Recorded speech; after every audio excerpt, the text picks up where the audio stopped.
Bienvenidos a este nuevo episodio. Disfrútalo, cuestiónalo, coméntalo y síguenos. Bienvenidos una semana más a un nuevo episodio. Gracias por escucharnos, gracias por estar ahí en cada contenido, cada nuevo capítulo que sacamos. Hoy, al igual que en otras oportunidades, estoy junto a Dorothy, junto a Karen. Hola, gracias por acompañarnos una semana más. ¿Qué tal, chicas? ¿Cómo han estado? ¿Alguna noticia, alguna novedad? ¿Algo que nos quieran contar? Hola a todos y todas. Bien, esta semana cerramos el mes de junio, el mes de temas ambientales, pero siguen causas ambientales, así que vamos a seguir hablando, vamos a seguir trabajando. Ojalá que también disfruten este mes patrio de información ambiental chévere para ustedes. Dorothy. Mi vida es sin drama, chicos. No tengo que contar. ¿No se han topado con alguna inteligencia artificial o algo que les haya hecho cambiar su perspectiva? Porque bueno, vamos a hablar de eso en este capítulo también. Terminé de ver la serie que estaba viendo y como siempre me pasa cuando termino de ver una serie, me quedo así tipo medio en trance y pensando y no sé qué hacer con mi vida hasta que empiezo la siguiente serie. Eso me pasó. Terminé de ver Doctor House, estaba viendo de nuevo, porque ya la había visto hace años, pero la volví a ver Doctor House porque me encanta. Y estoy en esta etapa de no iniciar nuevas series para no enviciarme, sino ver las que ya he visto, porque ya sé qué va a pasar, entonces la puedo ver, digamos, más calmada y hasta poner de fondo para que no me distraiga demasiado. Sí. Y acabo de empezar Brooklyn Nine-Nine, que es una serie de comedia policial, que me gusta mucho también, la recomiendo, por cierto. Así que pasé de esa etapa de drama de Doctor House y ahora estoy un poco en la comedia, entonces sigo con mi vida. Bueno, parece que estás escuchando podcast de series, ¿no? Ya que creo que ni ves el contenido visual, sino solo los escuchas. Sí. Bueno, en este caso vamos a hablar de un documental, ¿no? No de una serie, un documental que ha sido bastante aplaudido, bastante cuestionado, hay posturas a favor, en contra, pero hay algo en lo que tenemos que destacar que la gran mayoría coincide, ¿no? Es que nos ha hecho ver el escenario de cómo se está tratando al océano y a las criaturas subacuáticas y acuáticas en general de una forma como nunca la habíamos visto antes, o al menos eso creo yo. ¿Ustedes qué piensan? ¿Han tenido algún cambio en su perspectiva de cómo ven el mar después de haber visto este documental? Tiene un efecto visual de videos y de fotografías bastante fuerte.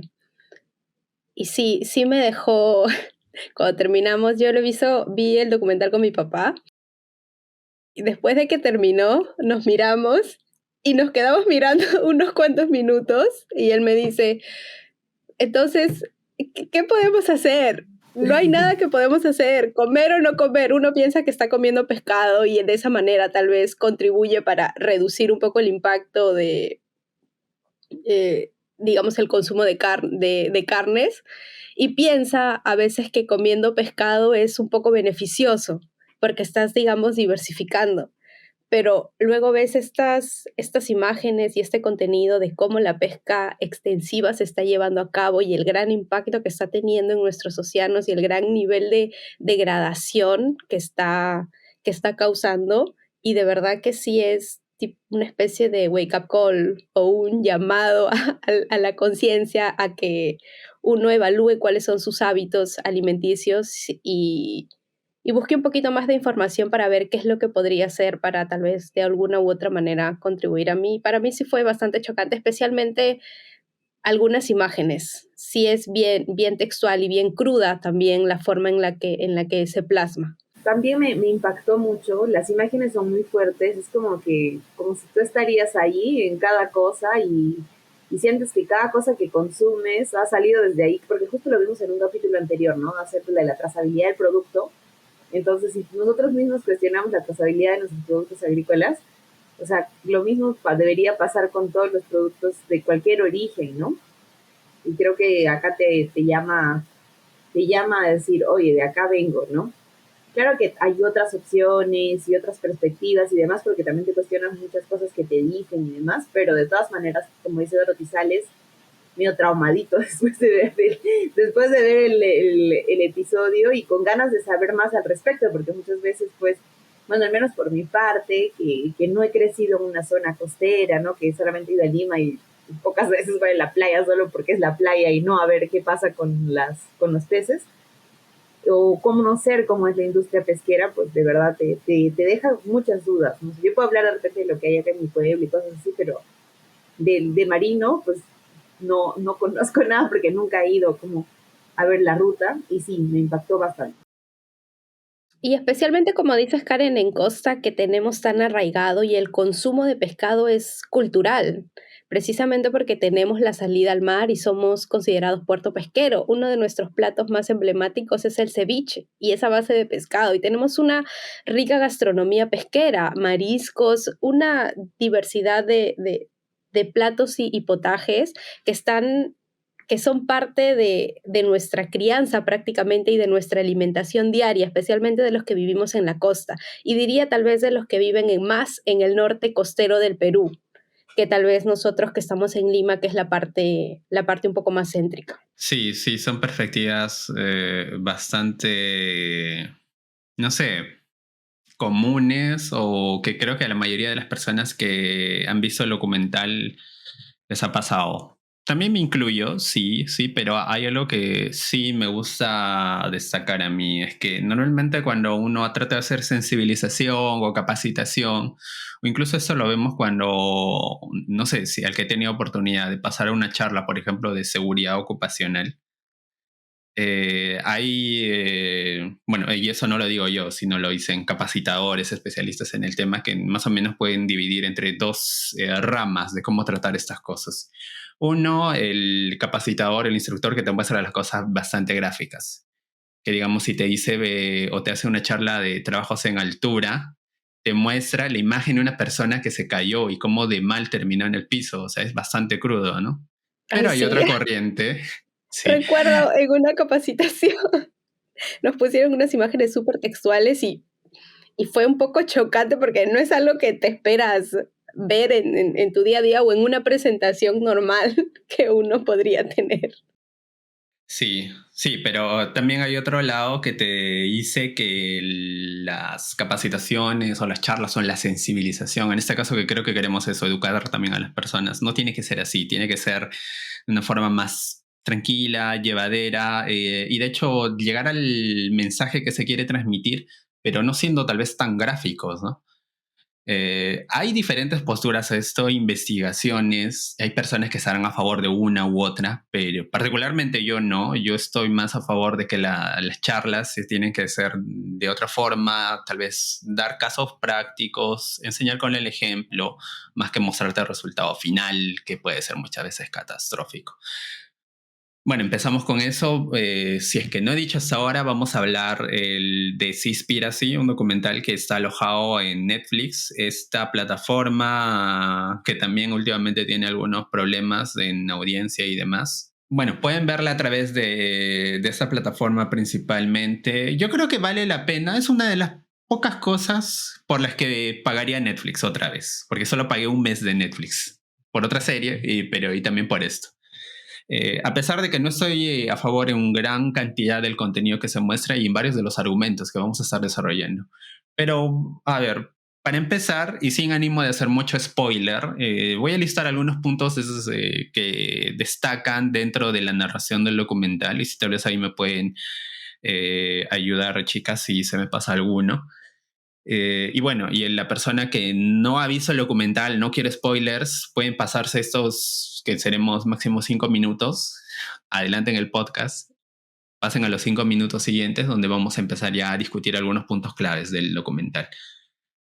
Pero bueno, el documental empieza con unas escenas de seguimiento policial en Taiji, en Japón, donde nos muestran cómo se hace la pesca de delfines. Y hasta el punto de mostrar o señalar que las personas de ahí ven a los delfines como una plaga, porque les limita la pesca de otras especies, ¿no?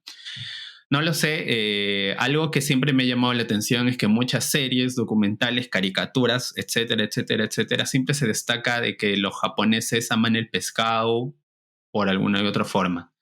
A mí me ha hecho entrar también en esa discusión es que es cultural el También estar son siempre detrás de los estereotipos. peces. ¿O es También un son los estereotipo, como estereotipos que dices? nos han implantado, porque usualmente, claro, y digamos, y si esos estereotipos se refuerzan aún más en series, películas, dibujos animados, como comentas, y crecemos pensando que esa es la generalidad de esa población y tal vez no necesariamente, ¿no? Sí, sí, bueno, es para pensar. De hecho, todavía yo estoy buscando información sobre qué tan importante es para los japoneses hacer ese tipo de pesca, ¿no? Bueno, eso, la industria general del atún en el Japón también se nos muestra cómo en unos mercados de Asia, creo que especialmente en China, se tiene a la sopa de aleta de tiburón como un indicador de estatus, algo que refleja cierto Un poder, buen ¿no? plato. Son temas culturales, claro, como tú dices, Karen. También se tocan temas como la pesca accidental o accesoria, o sea, ¿eso qué se quiere decir? Como si yo quiero pescar X especies, probablemente me voy a topar con alguna especie que viva en ese medio o que esté cazando a esa otra especie. Hablamos de delfines, tortugas, tiburones, que muchas veces son descartados simplemente porque no tienen algún valor para el pesquero que esté trabajando en ese entonces. Pero antes de continuar, hay que destacar que el documental sí hace bastante énfasis en la pesca industrial. Y bueno, cuando hablamos de todo esto, estamos hablando en la gran mayoría de pesca industrial, a la gran escala, ¿no? Pesca extensiva también, ¿no? Sí, sí. Bueno, después se muestra también entrevistas que particularmente para mí sí se muestran como acorralamientos sensacionalistas, si lo tengo que decir así, porque nos muestran cortos de una entrevista que probablemente haya durado mucho tiempo y creo que es uno de los grandes problemas que se le acusa al documental. Yo estoy de acuerdo en ese punto porque puedes mostrar una parte de una charla tal vez de más tiempo y sacarla de contexto. Ahora, algunos dirán que el fin justifica los medios, pero tampoco me parece de tratar de dejar mal a alguna organización simplemente basándose en esto. Pero vamos a estar hablando de esto más adelante. Entonces se habla de algunas organizaciones, algunos sellos, como el sello Dolphin Safe. También después se empieza a hablar del problema del plástico en el océano, la isla del Pacífico, donde se tiene un dato que también ha sido bastante discutido, que el 46% son redes de pesca. También se genera una pregunta sobre el porcentaje de cañitas en el océano, que muchas veces ha sido utilizado como campaña de marketing para, no sé, Para promover reducir. productos sostenibles o para reducir el plástico, ¿no? Ujú. Y bueno, siguiendo con eso, ¿qué hay detrás de las organizaciones? Se empieza a hablar de, con esa frase, sigamos el dinero, ¿no? ¿Quién lo financia y demás? Pero ahí yo también voy a dejar una pregunta que no tengo la respuesta y si alguien la va a estar haciendo o se da la tarea de hacer, también sigamos el dinero de quien financia este documental, ¿no? Bueno, después para terminar, casi en la parte final, se tira el dato que ha sido más criticado, creo yo, que es que para los océanos estarían vacíos para 2048, 2050, ¿no? Después se muestra una serie de expertos, pero lo curioso acá es que mucho de lo que mencionan estos expertos son opiniones personales. Si bien es cierto, el método de panel de expertos como tal se utiliza en diferentes investigaciones, en diferentes evaluaciones científicas, pero creo que estamos hablando de un escenario donde se está, creo que lapidando completamente a la industria pesquera y donde yo creo que se debería de tener mucho más información, muchos más datos, evidencia científica, ¿no? También se ataca a Oceana, se la deja muy mal parada, vuelvo a decir por otra entrevista que es bastante acorraladora desde mi perspectiva. Se habla de las subvenciones a la pesca en Estados Unidos se habla bastante, pero no nos hablan de panoramas generales como en otros países, ¿no? Tal vez países del Ártico, como Noruega, Rusia, o qué pasa en China. Solo nos tocan el tema de la aleta de tiburón. Es difícil tener a veces datos de China también por lo hermético del gobierno, pero yo creo que pueden darse un poquito más de trabajo al momento de cuando comparamos diferentes realidades, ¿no? Y bueno, también nos toca en el escenario de la pesca artesanal. Yo creo que se podía haber dado mucho más énfasis ahí, pero no, nos muestran un espacio que sí nos muestra información bastante curiosa sobre qué pasaría con los pescadores artesanales, de cómo se ven hasta limitados por el actuar de grandes pesqueros. Nos da también un componente sobre la mano de obra esclava en Tailandia, que es otro de los temas bastante críticos, ¿no? Si bien es cierto, esto es también un poco de, tal vez más social, pero como hemos estado hablando en otros episodios, el ser humano también tiene que considerarse parte del medio ambiente y creo que es una de las llaves para tener un mejor futuro, ¿no? Condenamos la Finalmente, esclavitud en todas sus formas y en todos los ámbitos. así es. Y las Islas Feroe también. ¿Qué pasa en las Islas Feroe? Hay una casa de... Me parece que eran una especie de cetáceos, no estoy seguro, no recuerdo si eran ballenas o Eran otra especie. ballenas. Sí, ballenas, ¿no? Y Esas yo creo que al imágenes final, en su mensaje, esas imágenes son bien, bien chocantes porque graban todo ese sí, episodio de, de matanza y es bien fuerte. sí, y justo con eso quería cerrar como el pequeño resumen del documental. Es que nos muestran todo esto y terminan concluyendo de que comer pescado no es una opción, que tenemos que optar por otros productos, pero nos lleva mucho por el lado sentimental, ¿no? Válido para algunas personas, válido para otras, o en contra para otras, pero no sé, a mí siempre me deja pensando cuando alguien nos quiere transmitir ese mensaje por ese lado. Me encanta cuando hay datos, cuando hay evidencia que se puede sostener y creo que ahí puedo tomar, particularmente yo, mucho más en cuenta alguna postura. Bueno, y en general, antes de, no sé, si alguien está escuchando el episodio y puede creer que yo o tal vez causas ambientales está en contra de lo que plantea a grandes rasgos el documental, no. Creo que concluimos en eso y estamos de acuerdo de que hay que cuidar el océano, hay que desarrollar diferentes labores que vamos a estar hablando ahora. Bueno, como siguiente parte para hablar sobre el documental, me gustaría preguntarles, chicas, en general, ¿cuál ha sido el impacto que creen ustedes que genera este documental en la conciencia ambiental de las personas? Ya nos han mencionado como el episodio donde Dorothy vio el documental con su papá y terminaron preguntándose qué hacemos ahora. Pero ustedes, ¿qué creen que puede generar ese documental en las personas? No sé, ¿les podemos mostrar esto a niños? ¿Le podemos mostrar esto a personas tal vez que están en una edad entre, no sé, hasta los 14 años tal vez? ¿O tenemos que enfocar ese tipo de imágenes para personas tal vez más adultas? ¿O no? ¿O basta de sesgos que ya estamos en un espacio donde se está degradando el planeta de forma tan alarmante que no importa y hay que mostrarse ese tipo de imágenes a todo el mundo? ¿Qué piensan? ¿Qué opinan? Es una muy buena pregunta. Hace poco escuché, y lo vi en una serie, de hecho, me gustan las series, lo vi en una serie tocaban el tema de el estrés climático de los niños, que a veces cuando se les daba información demasiado textual, los niños pueden experimentar episodios de estrés porque piensan que el mundo se va a acabar, que no tienen un futuro. Y justo con lo que comentas y si estaríamos de acuerdo o si yo estaría de acuerdo en mostrar estas imágenes o si creo que es apropiado, me llega un recuerdo bien, bien particular.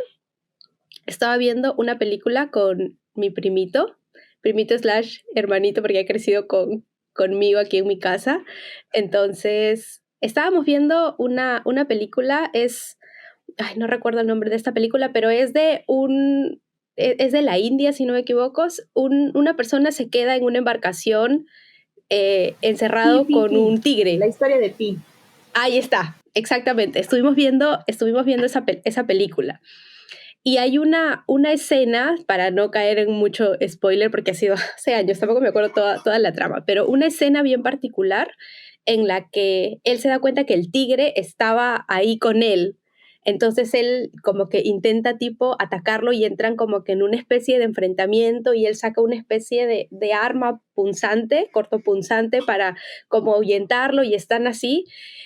Y no sé cómo, o sea, yo estaba concentrada viendo la película, pero volteo porque estábamos viendo los dos nada más la película y mi primito habrá tenido unos 6 o 7 años.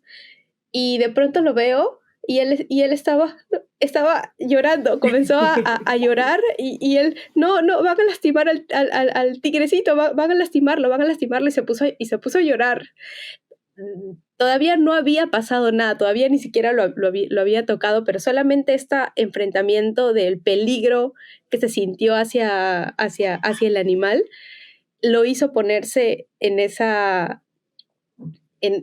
situación, en esa condición un poco alarmada. Y tuve que parar la película, tuvo que venir mi mamá y tuvimos que explicarle y decirle que en realidad no habían lastimado a ningún animal, que era una película, que eran efectos especiales, que hay que cuidar a los... Tuvimos que tranquilizarlo para que se tranquilizara él también, porque entró como que se alteró bastante.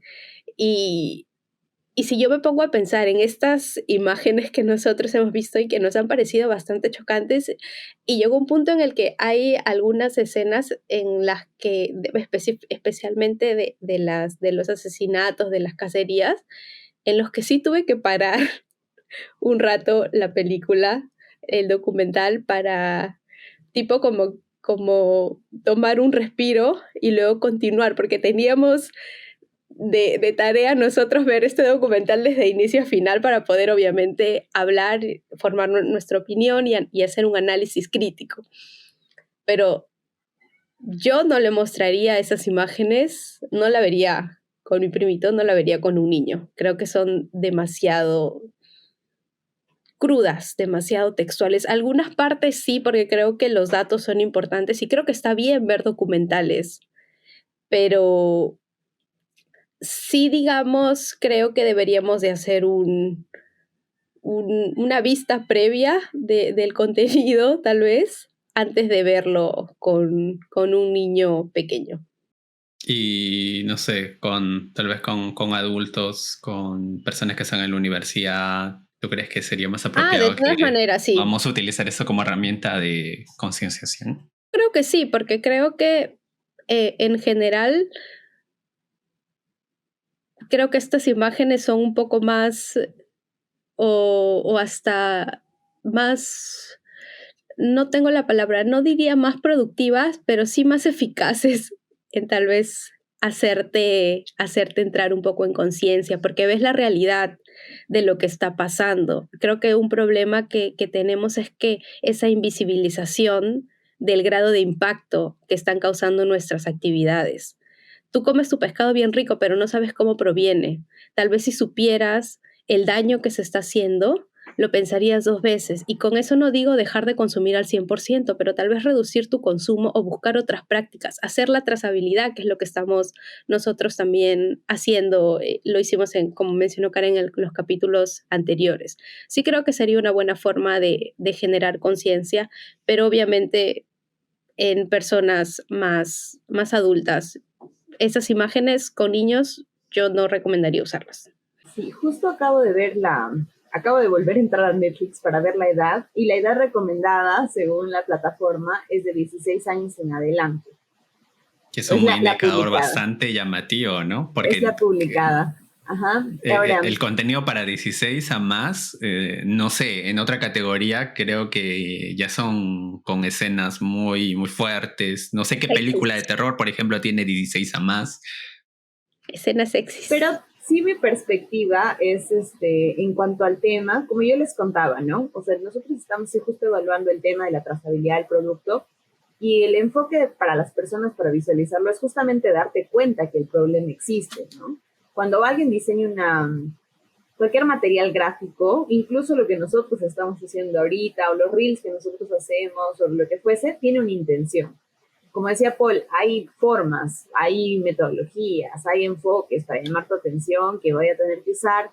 Pueden ser criticadas las formas, pero al final el punto es el contenido, ¿no? Y yo creo que algo como que a favor es que justamente está, digamos, mostrando a quienes no tenemos mucho acceso a temas pesqueros. O sea, por ejemplo, si yo consumo un producto que, por ejemplo, en donde estoy ahorita, llega el pescado una vez a la semana, un señor en un carro y tiene que gritar por todas las cuadras pescado fresco, entonces es como que todo el mundo se mata por conseguir ese pescado fresco. ¿Tú crees que le voy a preguntar al señor, esto es de redes de pesca artesanal o esto es de pesca industrial? ¿O es Dolphin No. Safe? ¿Tiene su certificación? Ajá. O sea, por ejemplo, ¿no? Entonces, yo desconozco justamente esa trazabilidad y por tanto necesito esa información para poder también tomar esas decisiones. Entonces, digamos, este documental, por muy crudo y de repente podemos cuestionar los datos y demás, pero creo que es una forma en la que personas de cualquier parte del mundo van a tener acceso a su información y sin necesidad de irse hasta el puerto.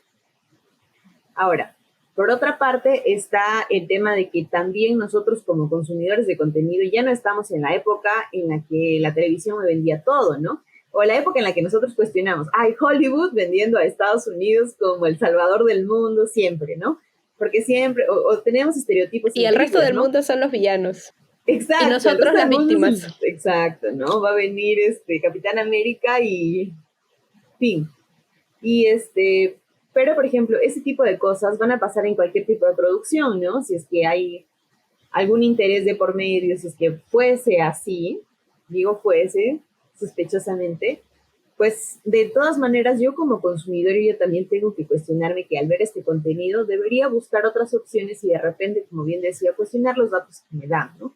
Es fácil de repente decirlo desde mi posición, pero yo creo que de esa manera también tenemos que buscar otras opciones, ¿no? Y encontrarlas es mucho más complicado, pero también creo que ha sido bastante valiente poder generar una información como esa, ¿no?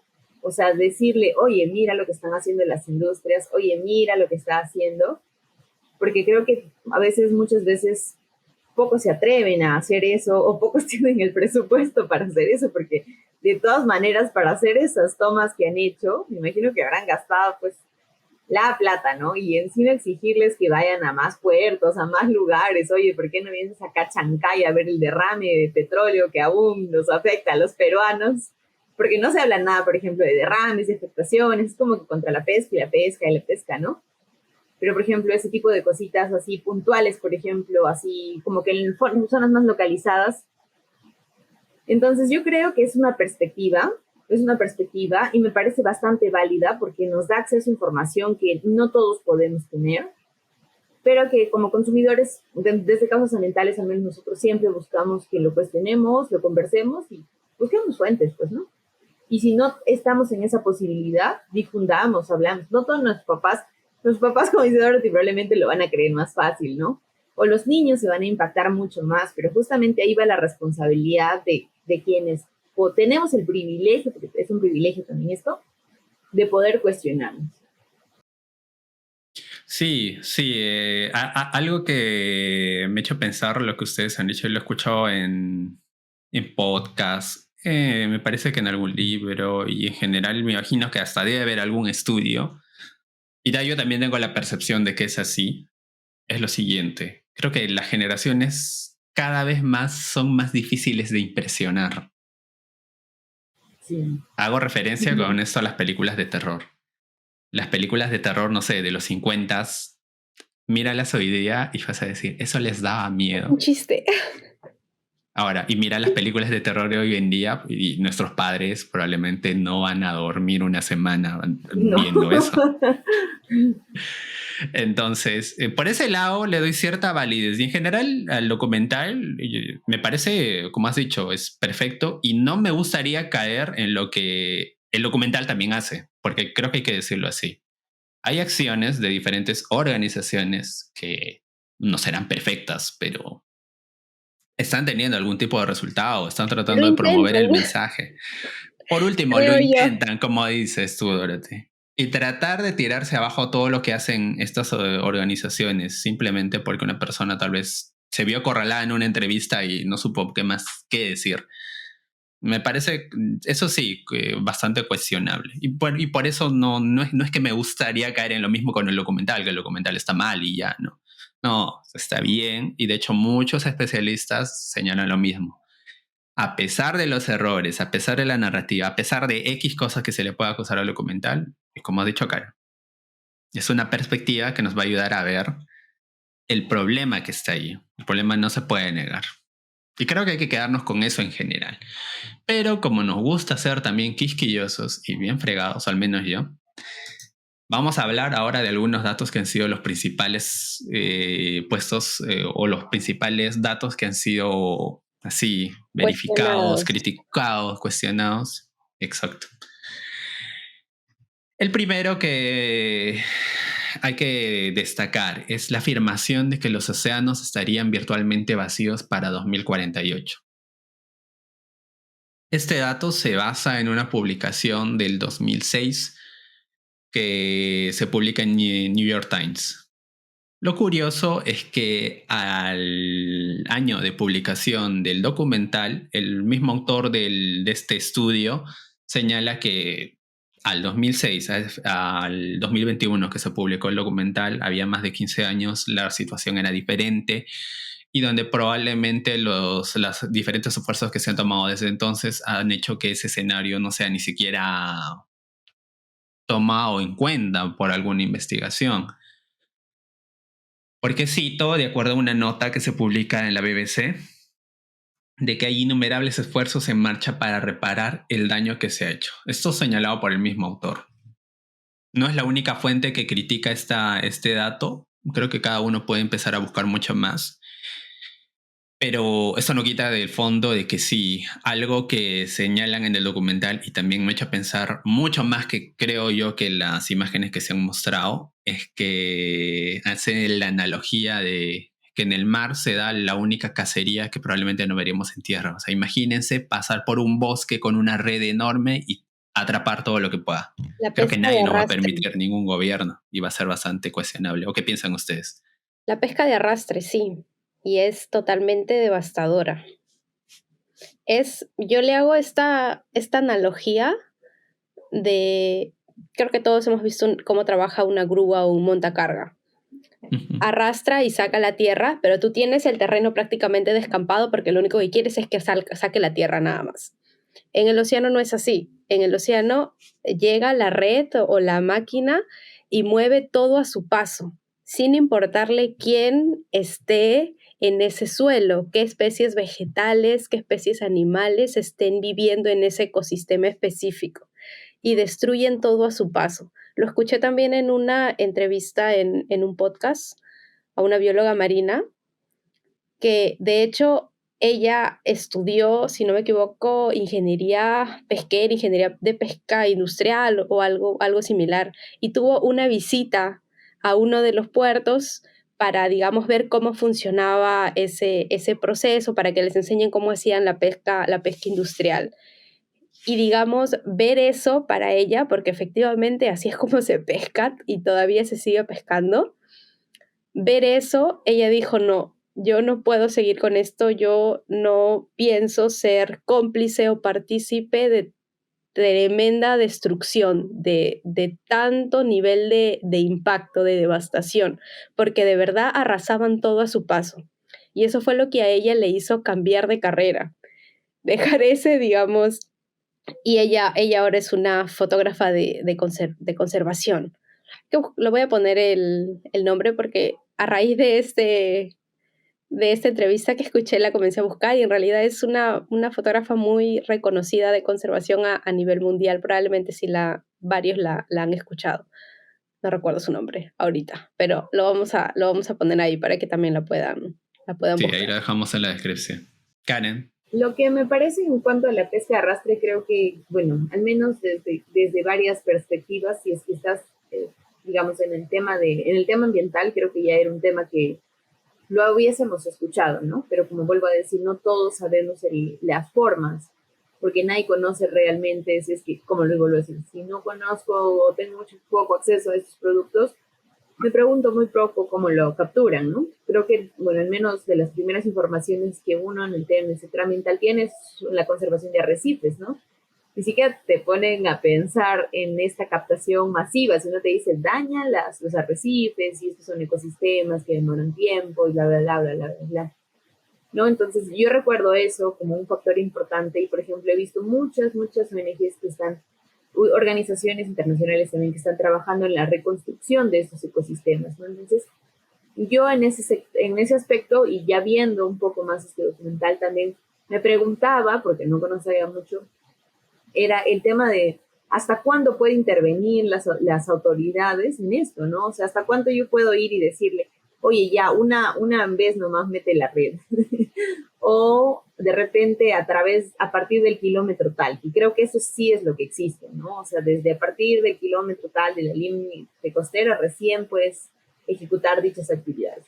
O el tema de la veda, ¿no? Que creo que también ahí también intervienen las autoridades y decir, en época de tal a tal, se puede controlar estas cosas. Entonces, me parece que si bien es una actividad bastante fuerte, traumatizante, si es que la ves así, es una actividad a la cual se dedican bastantes industrias y en este caso creo que lo que nos muestran acá es como que cómo podemos intervenir para que esta actividad, vamos a llamarla necesaria, porque no la salvo, no digo que es buena, pero esta actividad necesaria se desarrolle mejor. Creo que la pregunta debería ser esa, ¿no?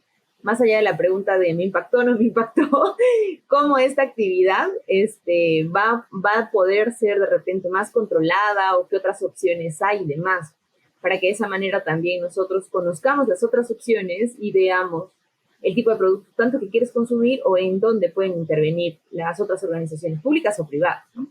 Efectivamente, y también me gustaría hacer la analogía de, no recuerdo si lo mencionaron en el documental o si yo lo estoy recordando de la entrevista que escuché, perdón, pero mencionan la cantidad, hacen un comparativo de la cantidad de estas áreas de conservación, parques nacionales terrestres que tenemos hoy en día, a estas áreas en las que está prohibido tocar el ecosistema para realizar actividades extractivas, y la cantidad de áreas protegidas de ecosistemas marinos. Creo que hay poquísimos y creo que, por ejemplo, en Centroamérica solamente hay uno, que es el Parque Nacional Marino Ballena, que es la primer área silvestre protegida de Costa Rica, creada exclusivamente por sus recursos marinos. Y es también uno de los lugares donde, a nivel mundial turístico, para poder observar cetáceos y varias especies marinas.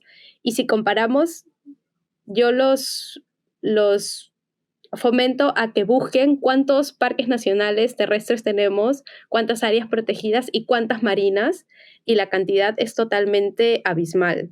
Y creo que también ese es un problema que podríamos sacar a relucir, porque necesitamos más de estas áreas de conservación marinas para proteger a nuestros océanos. Paréntesis, vi que es Cuba Denise, que justo la entrevistamos hace poquito por el Día de los Océanos. Ella también en sus stories ha estado publicando, ¿no?, temas respecto a un área de conservación que se quiere promover. No sé específicamente las características de la zona, pero igual síganla por ahí y de repente revisen información, porque ella también rebota bastante información referida a iniciativas de conservación y demás, ¿no? Sí, y siempre va a ser interesante sumarse a, creo que en general, cualquier iniciativa, ¿no? Lo que ya he dicho antes. Hay algo que, en relación a lo que dices, Karen, la industria pesquera también es base, como lo dice en el documental, base para diferentes industrias como alimentos para animales, creo que fertilizantes también, que son muchos elaborados a base de harina de pescado, ¿no? Tal vez que hacer ese cambio de la noche a la mañana va a ser complicado, pero hora de encontrar alternativas y mientras tanto ver la mejor forma de que la fabricación de estos insumos no sea tan crítica. No sé si en el Perú estemos en un escenario así completamente catastrófico, creería que no, pero cito una de las noticias que en muchas ocasiones creo que hemos visto, pero hemos pasado desapercibida. Y es que en alguna ocasión, no sé si han escuchado en noticieros locales, me imagino que pasa en muchos países también, de que un barco pesquero de X nacionalidad ha sido atrapado ingresando a los límites de las aguas territoriales. Esta noticia, si ustedes la buscan, y sobre todo se repite con barcos pesqueros de bandera china. Se repite bastante, cada cierto tiempo hay. Y hace relación a que cuando, no sé, me parece que 2006, 2007 o 2008 fue la última vez que se hizo grandes compras a la Marina de Guerra, en este caso en Perú. Había mucha crítica, ¿no? ¿Para qué comprar más barcos? Que hay que invertir en otros aspectos.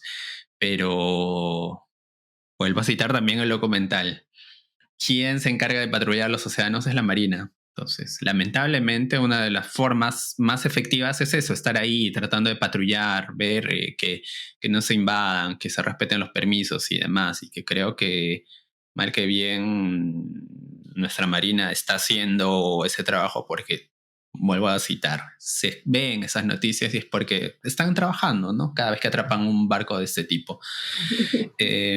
Lo otro, bueno, siempre vamos a hablar de tecnología y demás, pero hay cosas interesantes como radares que podrían permitir monitorear incluso a los bancos de peces, qué sé yo. Pero al final vamos a terminar hablando de algunos tips que hemos tocado con Denise también de cómo poder hacer una búsqueda de productos pesqueros, tal vez por llamarlos más sostenibles, ¿no? Yo ahí quisiera hacer un comentario solamente para complementar, porque justo en lo que estás comentando se me viene esta idea, que este cuestionamiento que ya lo tengo de hecho desde hace tiempo, de cómo se hace esta repartición del océano y cómo el ser humano se ha atribuido ese poder de repartirse el territorios oceánicos, y creo que es una característica que tiene el antropoceno específicamente. O sea, ¿quién nos da esa facultad? ¿Con qué derecho nosotros nos damos estas facultades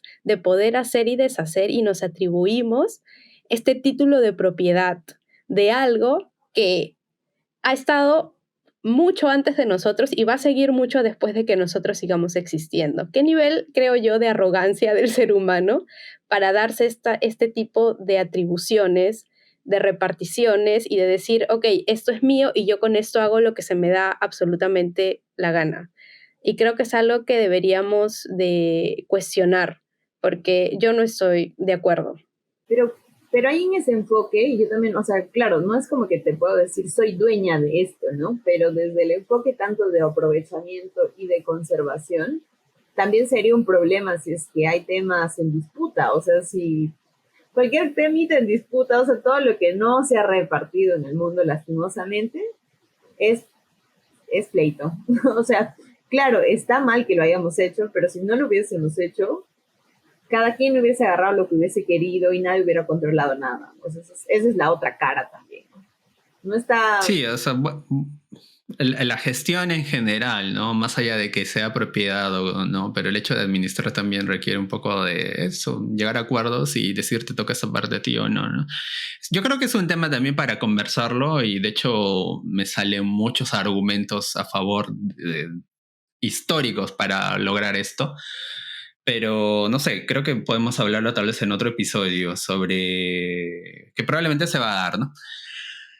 Y bueno, para no seguir alargando, el otro dato que me gustaría destacar también es el tema de los plásticos. Creo que se hizo muy popular esa campaña donde se mostraba una tortuga con una cañita en las vías nasales. Creo que de ahí viene el hecho de cuida las cañitas, incluso hay hasta y es hasta con memes. audios con sonido y se le escucha al Sí. animalito que está sufriendo, y creo que eso, el haberse ido con esa parte sentimental, es lo que ha potenciado precisamente esa campaña. Sí, no, incluso hay hasta, por decirlo, memes o reels recientes donde hay perritos que están tomando una bebida X y al final terminan diciendo, y con mi popote o mi cañita degradable porque soy amigo de las tortugas. No sé si hayan visto alguno de estos, pero hace cuestionarse esa parte, ¿no? O sea, solo son las cañitas, que lo plantea bastante bien el documental, pero hay algunos datos que sí hay que destacar, ¿no? Por ejemplo, se hace la afirmación de que casi el 50% del plástico en el Océano Pacífico proviene de redes de pesca, y donde principalmente se le llama la atención al documental por diferentes especialistas con diferentes datos, es que la isla del plástico en el Pacífico es preocupante, es totalmente llamativo, nos refleja el problema del plástico, pero solo es eso, es la punta del iceberg. Ya lo hemos hablado con Denise, donde la gran cantidad de los plásticos son los que no vemos porque o están debajo del agua o son esos llamados microplásticos. Y haciendo relación a eso, la isla del Pacífico, y en relación, para ser más exactos, con el material que se critica bastante, que son las redes de pesca, no serían más del 10% de plástico que está en este océano. Entonces, no hay que quitar de mérito a esta afirmación, nos hace ver el tamaño del problema, pero hay mucho más. Hay mucho más que está debajo del agua, hay mucho más que tenemos que ver. Y finalmente, lo que sí, y creo que muchas personas no saben, y creo que es una afirmación que incluso hasta podría quedarse subestimada, es que los microorganismos del océano absorben, como dice en el documental, 4 veces más CO2 que el Amazonas. Siempre hemos tenido esa perspectiva de que cuidar los bosques nos va a ayudar a tener un espacio con mejor aire, etcétera, etcétera, etcétera. Pero no estamos dándole la suficiente relevancia a que el océano es la mayor fuente o el mayor sumidero de carbono del planeta. Sí. Respecto a eso de las cañitas, por ejemplo, yo al menos cuando estábamos en la universidad, bueno, yo creo que ahí empezó esto fuerte del tema de los plásticos de un solo uso, ¿no? Porque creo que no ha sido hace mucho, han sido que 5 años, será que se han iniciado las políticas de lo que es la gestión de los plásticos de un solo uso y la concientización de las personas, ¿no? En la cañita y la bolsita. Entonces, ha sido como el escudo, la tortuga con su cañita ha sido como una marca que se ha usado, ¿no? Una imagen que se ha usado para justamente que nosotros entremos, justamente a otra vez es una forma de alcanzar al público, impactar al público y demás. Entonces, el mensaje y el propósito que querían generar políticas, cambiamos nuestras prácticas de uso y tal, pero la herramienta que usaron fue la tortuga y la cañita, ¿no?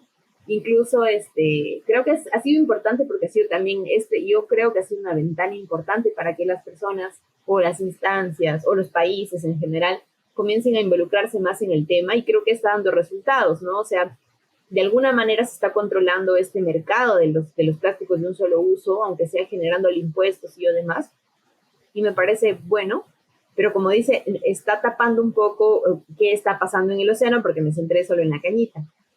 Ahora, creo que también es importante que el público sepa lo que es la isla del Pacífico, ¿no? O sea, no es una isla de tierra donde se ha ido la gente a botar un montón de bolsas, no, sino que es toda nuestra basura tirada, movida por las corrientes océanos y almacenada en un lugar como un núcleo de basura así horrible. Ese es justamente a esta isla que se refiere Paul, ¿no? Y esta pues contiene diferentes elementos, en su gran mayoría pues de características no biodegradables por obvias razones. Entonces esta isla nos está afectando, pero también más allá no tengo cifras para decir si sí realmente proviene de la pesca o si realmente, pero sí mi pregunta es, y ojalá que la responda algún día, si es que así como nosotros tenemos en cada industria un tema de gestión de residuos sólidos obligatoria, ¿no? Para gestionar los residuos peligrosos, que biocontaminados, que bla, bla, bla, bla, bla. Entonces, en la industria pesquera nosotros estamos controlando si realmente la cantidad de redes que se está generando es la cantidad de redes dañadas que se está tirando, dónde los están tirando. O sea, por ejemplo, ahorita recién se me ocurren estas cosas y digo, lo estamos controlando. Es como que, porque, bueno, ahí como que creo que en el documental señalan algo, ¿no? Que se está haciendo, pero en Estados Unidos, yo digo, acá, que somos un país pesquero y todo, como no sé qué tanta presión le podemos meter a la industria, aunque sea para quitar una red menos del océano, ¿no? No sé si la estadística es que se botan 90 redes y demás, pero no sé si estamos viendo tampoco la disposición final de las mismas, ¿no? Me deja más preguntas que respuestas, pero creo que es algo válido para discutir, ¿no? Sí, el tema es justo lo que dices, cómo controlar eso. No sé, o lo que se me ocurre es que al final a veces hablamos de que la información sí, de que tiene que caer a todas las personas y que a veces podremos hacer algún cambio y hay personas que te dicen que no, no tú, o sea, que las empresas son las que hacen los mayores daños al planeta, etcétera, etcétera, etcétera. Pero no hay que olvidarnos algo, las empresas no las maneja Skynet, no las maneja ChatGPT, las manejan personas. Y vuelvo a decir, ¿qué pasa si este mensaje le llega a ese gerente general que por más despiadado, capitalista, opresor, degradador del planeta que pueda ser, y que finalmente dice, oye, en verdad, hay que cuidar el planeta y la imagen de la tortuga con la cañita en la nariz me ha llegado al corazón y mi empresa no va a generar eso. Entonces, gran parte va a partir por ahí, pero otro de los componentes, creo yo, también va a ser la regulación, ¿no? Pero vuelvo a decir esto, personas que en algún momento van a llegar a manejar estas empresas, tienen que tener también ese mensaje y quién sabe, tal vez es el niño que estuvo caminando detrás de ti que te vio tirar una botella por la ventana del carro, como lo dije en otro episodio. Pensemos no, es el también niño que en está eso. escuchando este podcast, es el niño niña que Exacto, está escuchando también. este podcast. El futuro presidente. Exacto. Y bueno, yo solamente quisiera complementar con algunos datitos que me parecieron bastante irrelevantes que se mencionaron en el documental, que los acabas también de mencionar, Paul, solo para reforzar la idea nada más.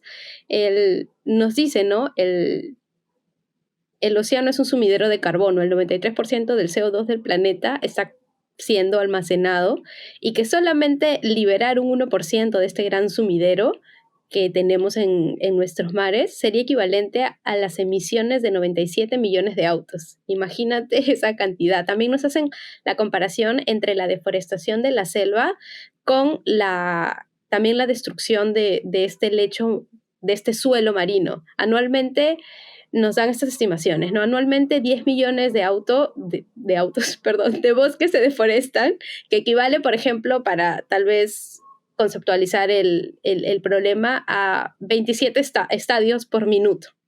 Estos estadios donde se juega fútbol, creo que la mayoría sabe eso.